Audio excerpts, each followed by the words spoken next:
Hi friends, welcome back to my channel.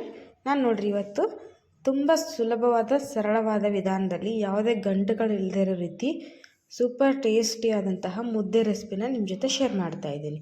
ಅಂದರೆ ಯಾವುದೇ ಶ್ರಮ ಇಲ್ಲದೇ ನೀರು ಕುಡಿದಷ್ಟು ಸರಳವಾಗಿ ನಾವು ಮುದ್ದೆನ ಮಾಡ್ಕೋಬೋದು. ಹೊಸದಾಗಿ ಕಲಿಯೋರು ಯಾರಾದರೂ ಇದ್ದರೆ ಈ ಮೆಥಡನ್ನು ಫಾಲೋ ಮಾಡಿ.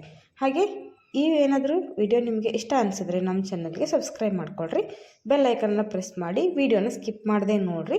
ಆವಾಗ ಹೇಗೆ ಬರುತ್ತೆ ಅಂತ ನಿಮಗೆ ಗೊತ್ತಾಗುತ್ತೆ. ಹಾಗೆ ವಿಡಿಯೋಗೆ ಲೈಕ್ಸ್ ಕೊಡೋದನ್ನು ಮರೆಯೋಕ್ಕೆ ಹೋಗ್ಬಿಡಿ.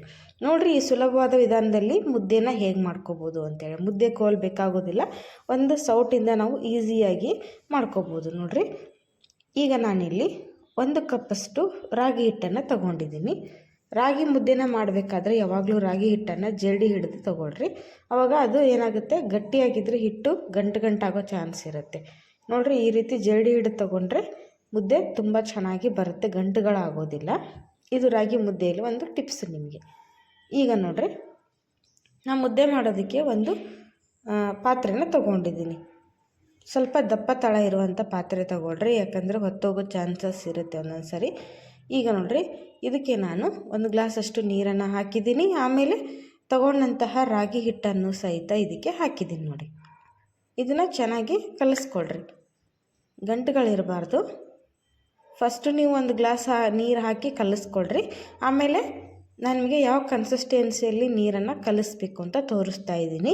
ನಾನಿಲ್ಲಿ ತಣ್ಣೀರನ್ನು ಯೂಸ್ ಮಾಡಿದ್ದೀನಿ, ಬಿಸಿನೀರಲ್ಲ, ಅದು ತಣ್ಣೀರನ್ನು ಯೂಸ್ ಮಾಡ್ತಾ ಇದ್ದೀನಿ. ತಣ್ಣೀರಲ್ಲಿ ಫಸ್ಟು ಹಿಟ್ಟನ್ನು ಕಲಿಸ್ಕೊಳ್ರಿ. ನಿಮಗೆ ಕಂಫರ್ಟ್ ಆಗಲಿಲ್ಲ ಅಂದರೆ ನೀವು ಕೈಲಿಂದನೂ ಕಲಿಸ್ಬೋದು. ಇದಕ್ಕೆ ಇನ್ನೊಂದು ಕಪ್ನಷ್ಟು ನೀರನ್ನು ಹಾಕಿದ್ದೀನಿ ನಾನು. ನೋಡಿರಿ, ಈ ಹದಕ್ಕೆ ಇರಬೇಕು. ನಾನು ನೋಡಿರಿ, ತುಂಬ ತೆಳು ಇಲ್ಲ, ತುಂಬ ಗಟ್ಟಿಯಾಗೂ ಇಲ್ಲ. ಈ ರೀತಿ ಹಿಟ್ಟನ್ನು ಕಲಿಸ್ಕೊಂಬಿಡ್ರಿ ಫಸ್ಟು ಇದನ್ನು. ಈಗ ನೋಡಿರಿ, ಇದು ರೆಡಿ ಆಯಿತು. ಗ್ಯಾಸ್ ಆನ್ ಮಾಡಿ ಇದನ್ನು ನಾನು ಮುದ್ದೆ ಮಾಡೋದಕ್ಕೆ ಇಟ್ಟಿದ್ದೀನಿ. ಈಗ ನೀವು ಇಲ್ಲಿ ಏನು ಮೆಥಡನ್ನು ಫಾಲೋ ಮಾಡಬೇಕು ಅಂದರೆ, ಇದನ್ನು ತಿರುಗಿಸ್ಬೇಕು, ಕಂಟಿನ್ಯೂ ಆಗಿ ತಿರುಗಿಸ್ಬೇಕು. ಎಲ್ಲಿವರೆಗೂ ತಿರುಗಿಸ್ಬೇಕು ಅಂದರೆ, ಸ್ವಲ್ಪ ಇದನ್ನು ಕೈ ಬಿಡಬೇಕು ಅಂದಾಗ ಸ್ವಲ್ಪ ಲೋ ಫ್ಲೇಮ್ ಇಟ್ಕೊಂಡು ಕೈ ಬಿಡ್ರಿ, ನಡೆಯುತ್ತೆ. ಆದರೆ ಇದು ಚೆನ್ನಾಗಿ ಬಿಸಿಯಾಗಿ ಗಂಜಿ ರೀತಿ ಆಗುತ್ತೆ. ಆ ರೀತಿ ಆಗುವವರೆಗೂ ಇದನ್ನು ಚೆನ್ನಾಗಿ ತಿರುಗಿಸ್ತಿರ್ಬೇಕು. ನೋಡಿ, ಈಸಿಯಾಗಿ ಸಣ್ಣವ್ರು ಕೂಡ ಮಾಡ್ಬೋದು. ನೋಡಿರಿ, ಹೊಸದಾಗಿ ಕಲಿಯೋರ್ಗಂತೂ ತುಂಬ ಒಳ್ಳೆ ಮೆಥಡು. ಇದಕ್ಕೆ ರುಚಿಗೆ ತಕ್ಕಷ್ಟು ಉಪ್ಪನ್ನು ಹಾಕ್ತಾಯಿದ್ದೀನಿ. ಚೆನ್ನಾಗಿ ಇದನ್ನು ಕಲಿಸ್ಕೊಳ್ರಿ, ಮಿಕ್ಸ್ ಮಾಡಿರಿ. ಇದನ್ನು ಕೈ ಬಿಡಬೇಡಿ, ಯಾಕಂದರೆ ಗಂಟುಗಳಾಗುತ್ತೆ. ನಾವು ಹಸಿ ನೀರಲ್ಲಿ ಹಿಟ್ಟನ್ನು ಕಲಸಿರೋದ್ರಿಂದ ತಣ್ಣೀರಲ್ಲಿ ಗಂಟುಗಳಾಗೋ ಚಾನ್ಸಸ್ ಇರುತ್ತೆ. ಸ್ವಲ್ಪ ಇದನ್ನು ನೋಡಿರಿ, ಲೋ ಟು ಮೀಡಿಯಮ್ ಫ್ಲೇಮ್ ಇಟ್ಕೊಂಡಿದ್ದನ್ನ ನೋಡಿರಿ. ಈಗ ಗಂಜಿ ಥರ ರೆಡಿ ಆಯಿತು, ನಿಮಗೆ ಕಾಣಿಸ್ತಾ ಇರ್ಬೋದು. ಇಲ್ಲಿ ಬರ್ತಾ ಹಿಟ್ಟು ಗಟ್ಟಿ ಆಗ್ತಾಯಿದೆ, ಆದರೆ ಗಂಟಾಗೋದಿಲ್ಲ. ಈ ಮೆಥಡಲ್ಲಿ ನೋಡಿರಿ, ಈ ಸ್ಟೆಪ್ಪಲ್ಲಿ ಗಂಟಾಗೋದಿಲ್ಲ. ಇದನ್ನು ನಿಧಾನಕ್ಕೆ ಈ ಥರ ತಿರುಗಿಸ್ತಾ ಬನ್ನಿ. ಹೀಗೆ ತಿರುಗಿಸ್ಬೇಕಾದ್ರೆ ಫ್ಲೇಮನ್ನು ಹೈ ಫ್ಲೇಮ್ ಇಡಕ್ಕೆ ಹೋಗಬೇಡ್ರಿ, ಲೋ ಫ್ಲೇಮ್ ಇಟ್ಕೊಂಡ್ರಿ. ಈ ಥರ ನೋಡಿರಿ, ತಾನಾಗಲೇ ಗಟ್ಟಿ ಆಗ್ತಾ ಬರುತ್ತೆ. ನೋಡಿ, ತಿರುಗಿಸೋಕ್ಕೂ ಕಷ್ಟ ಆಗೋದಿಲ್ಲ. ನೀವು ಒಂದು ಸೌಟಿಂದ ಈಸಿಯಾಗಿ ತಿರುಗಿಸ್ಬೋದು. ನೋಡಿರಿ, ಇಲ್ಲಿ ನಾನು ತೋರಿಸ್ತಾ ಇದ್ದೀನಿ. ನೋಡಿ, ತುಂಬ ಚೆನ್ನಾಗಿ ರೆಡಿ ಆಗುತ್ತೆ ಮುದ್ದೆ. ಹೊಸದಾಗಿ ಯಾರಾದರೂ ಕಲಿಯೋರಿದ್ದರೆ, ಮುದ್ದೆ ಮಾಡೋರು ಕಷ್ಟ, ಗಂಟಾಗುತ್ತೆ ಅನ್ನೋರು ಈ ಮೆಥಡನ್ನು ಫಾಲೋ ಮಾಡಿರಿ. ನೋಡಿ, ನಾನಿಲ್ಲಿ ತೋರಿಸ್ತಾ ಇದ್ದೀನಿ ಎಷ್ಟು ಸಾಫ್ಟಾಗಿ ಬಂದಿದೆ, ಸ್ವಲ್ಪ ಕೂಡ ಹಸಿಯಾಗಿ ಇರೋದಿಲ್ಲ. ನೋಡಿ, 1-2 ನಿಮಿಷ ಆದಮೇಲೆ ಇವಾಗ ನೀವು ಕೈ ಬಿಡ್ಬೋದು ಬೇಯೋದಕ್ಕೆ. ಚೆನ್ನಾಗಿ ತಿರುಗಿಸ್ಕೊಳ್ರಿ. ನೋಡಿ, ಗೊತ್ತಾಗ್ತಾ ಇದೆ, ಇಲ್ಲಿ ಕಾಣಿಸ್ತಾ ಇರ್ಬೋದು. ನೋಡಿರಿ, ಸ್ವಲ್ಪ ಕೂಡ ಒಣ ಹಿಟ್ಟು ಉಳಿದಿಲ್ಲ. ಆಮೇಲೆ ತುಂಬ ಚೆನ್ನಾಗಿ ಸಾಫ್ಟಾಗಿ ಬಂದಿದೆ. ಈಗ ಈ ಹದದಲ್ಲಿ ಕೆಲವೊಬ್ಬರಿಗೆ ಏನಾದರೂ ನೀರು ಜಾಸ್ತಿ ಆಗಿದೆ, ತುಂಬ ನೀರಾಗಿದೆ ಅಂತ ಅನಿಸಿದ್ರೆ ಸ್ವಲ್ಪ ನೀವು ಹಸಿ ಹಿಟ್ಟನ್ನು ಹಾಕಿಬಿಟ್ಟು ತಿರುಗಿಸ್ಬೇಕು. 1-5 ನಿಮಿಷ ಬಿಟ್ಟು ಆಮೇಲೆ ತಿರುಗಿಸಿದ್ರೆ ನೋಡಿರಿ, ಚೆನ್ನಾಗಿ ರಿಕವರ್ ಆಗುತ್ತೆ. ನಾನಿಲ್ಲಿ ಪರ್ಫೆಕ್ಟ್ ಆದ ಮೆಥಡ್ನಲ್ಲಿ ಹಾಕಿದ್ದೀನಿ ನೀರನ್ನು. ಅಂದರೆ 1 ಕಪ್ಪಷ್ಟು ನೀರಿಗೆ 1 ಕಪ್ಪಷ್ಟು ಹಿಟ್ಟಿಗೆ ನಾನು 1 ಗ್ಲಾಸಿನ ಮೇಲೆ ಸ್ವಲ್ಪ ಹಾಕಿದ್ದೀನಿ ಅಷ್ಟೇ. 1 ಗ್ಲಾಸ್ ನೀರಿನ ಮೇಲೆ ಒಂದು ಸ್ವಲ್ಪ ನೀರು ಹಾಕಿ ಕಲಸಿದ್ದೀನಿ. ಪರ್ಫೆಕ್ಟ್ ಆದ ಮೆಥಡ್ನಲ್ಲಿ ಬಂದಿದೆ. ನೋಡಿರಿ, ಈಗ ಅದನ್ನು ಲೋ ಫ್ಲೇಮ್ ಇಟ್ಟು ಬೇಯೋದಕ್ಕೆ ಬಿಟ್ಬಿಡಿ. ನೋಡಿರಿ, 5 ನಿಮಿಷ ಬೆಂದಿದ ಮೇಲೆ ಚೆನ್ನಾಗಿ ಮುದ್ದೆ ನೋಡಿರಿ ಎಷ್ಟು ಸಾಫ್ಟಾಗಿ ಬಂದಿದೆ ಅಂಥೇಳಿ ತೋರಿಸ್ತಾ ಇದ್ದೀನಿ. ತುಂಬ ಚೆನ್ನಾಗಿ ಬೆಂದಿದೆ.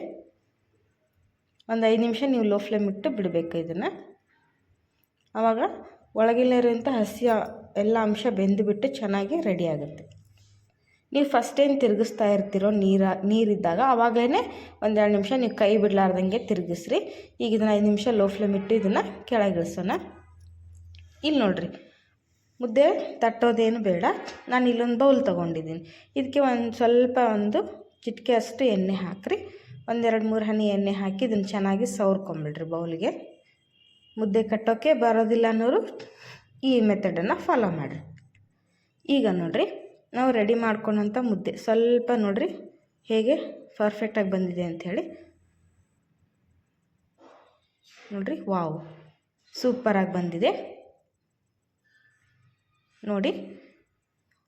ಈಗ ಇದನ್ನು ಚೆನ್ನಾಗಿ ಈ ಥರ ತಿರುಗಿಸ್ಬೇಕು ನೋಡಿರಿ. ಇದಕ್ಕೆ ಒಂದು ಒಳ್ಳೆ ಶೇಪ್ ಬರೋವರೆಗೂ ಈ ಥರ ಚೆನ್ನಾಗಿ ತಿರುಗಿಸ್ರಿ.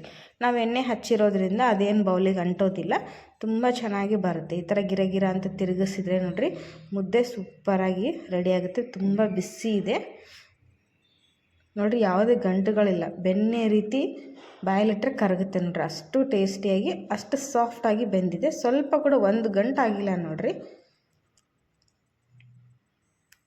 ನೋಡಿ, ಸೂಪರಾದಂಥ ಮುದ್ದೆ ರೆಡಿ ಆಯಿತು. ಇದೇ ವಿಧಾನದಲ್ಲಿ ನೀವು ಒಂದ್ಸರಿ ಟ್ರೈ ಮಾಡಿ ನೋಡಿರಿ, ಹೇಗೆ ಬಂತು ಅಂತ ಹೇಳಿ ತಿಳಿಸಿ. ನಾನು ಮಾಡೋ ಈ ಮುದ್ದೆ ವಿಧಾನ ನಿಮಗೆ ಇಷ್ಟ ಅನಿಸಿದರೆ ನಾನು ಹೇಳ್ದಂಗೆ ನಮ್ಮ ಚಾನಲ್ಗೆ ಸಬ್ಸ್ಕ್ರೈಬ್ ಮಾಡಿಕೊಡ್ರಿ. ಬೆಲ್ ಐಕನ್ನ ಪ್ರೆಸ್ ಮಾಡಿ, ವಿಡಿಯೋಗೆ ಲೈಕ್ಸ್ ಕೊಟ್ಟು ಸಪೋರ್ಟ್ ಮಾಡಿ. ಈಗ ನಾನಿಲ್ಲಿ ಸರ್ವ್ ಮಾಡ್ತಾಯಿದ್ದೀನಿ ನೋಡಿರಿ. ಮುದ್ದೆ ಜೊತೆ ನಾನಿವತ್ತು ದಾಲ್ಚನ್ನ ಸರ್ವ್ ಮಾಡ್ತಾಯಿದ್ದೀನಿ. ತುಂಬ ರುಚಿಯಾಗಿ ಬಂದಿದೆ. ನೀವು ಬಸ್ಸಾರಾಗಿರ್ಬೋದು, ಎಲ್ಲದ್ರ ಜೊತೆನೂ ನಾವು ಮುದ್ದೆ ನೋಡಿರಿ ಎಲ್ಲದ್ರ ಜೊತೆನೂ ತಿನ್ಬೋದಲ್ವ. ನೋಡಿ,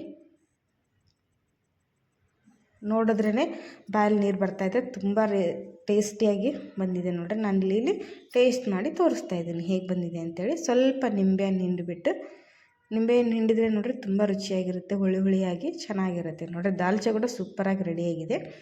ನಾನಿಲ್ಲಿ ಮುದ್ದೆ ತೋರಿಸ್ತಾ ಇದ್ದೀನಿ ಹೇಗೆ ಬಂದಿದೆ ಅಂತ ನೋಡಿ. ತುಂಬ ಸಾಫ್ಟಾಗಿದೆ. ಬಾಯಲ್ಲಿಟ್ಟರೆ ಸರಳಾಗಿ ಒಳಗೆ ಹೋಗುತ್ತೆ ನೋಡಿರಿ. ನೀವು ನುಂಗೋ ಅವಶ್ಯಕತೆನೂ ಇಲ್ಲ, ಅಷ್ಟು ಬೆಣ್ಣೆ ಥರ ಕರಗುತ್ತೆ ನೋಡಿರಿ. ಸೂಪರಾದಂತಹ ಮುದ್ದೆನ ಇದೇ ರೀತಿ ಮಾಡ್ಕೊಂಡು ತಿಂದು ನೋಡಿರಿ. ಈ ಮೆಥಡ್ ಏನಾದರೂ ನಿಮಗೆ ಇಷ್ಟ ಅನಿಸಿದರೆ ನಿಮ್ಮೆಲ್ಲ ಫ್ಯಾಮಿಲಿ ಫ್ರೆಂಡ್ಸ್ ಜೊತೆ ಈ ವಿಡಿಯೋನ ಶೇರ್ ಮಾಡಿಕೊಳ್ರಿ. ಕೆಲವೊಂದು ಬ್ಯಾಚುಲರ್ಸ್ಗೆ ಮುದ್ದೆ ಮಾಡೋದು ಕಷ್ಟ ಇರುತ್ತೆ. ಈ ವಿಧಾನದಲ್ಲಿ ಟ್ರೈ ಮಾಡಿ ನೋಡಿರಿ, ಎಲ್ಲರೂ ಮಾಡ್ಕೋಬೋದು, ಸಣ್ಣವರಿಂದ ದೊಡ್ಡವರೆಗೂ. ನೋಡಿ, ಹಾಗಾದರೆ ವಿಡಿಯೋ ನೋಡಿದ್ದಕ್ಕೆ ಧನ್ಯವಾದಗಳು. ಹೀಗೆ ನಮಗೆ ಸಪೋರ್ಟ್ ಮಾಡ್ತಾಯಿರಿ. ವಿಡಿಯೋಗೊಂದು ಲೈಕ್ ಕೊಡೋದನ್ನು ಮರೆಯೋಕ್ಕೆ ಹೋಗಬೇಡಿ. ವಿಡಿಯೋ ನೋಡಿದ್ದಕ್ಕೆ ಧನ್ಯವಾದಗಳು. ಬಾಯ್.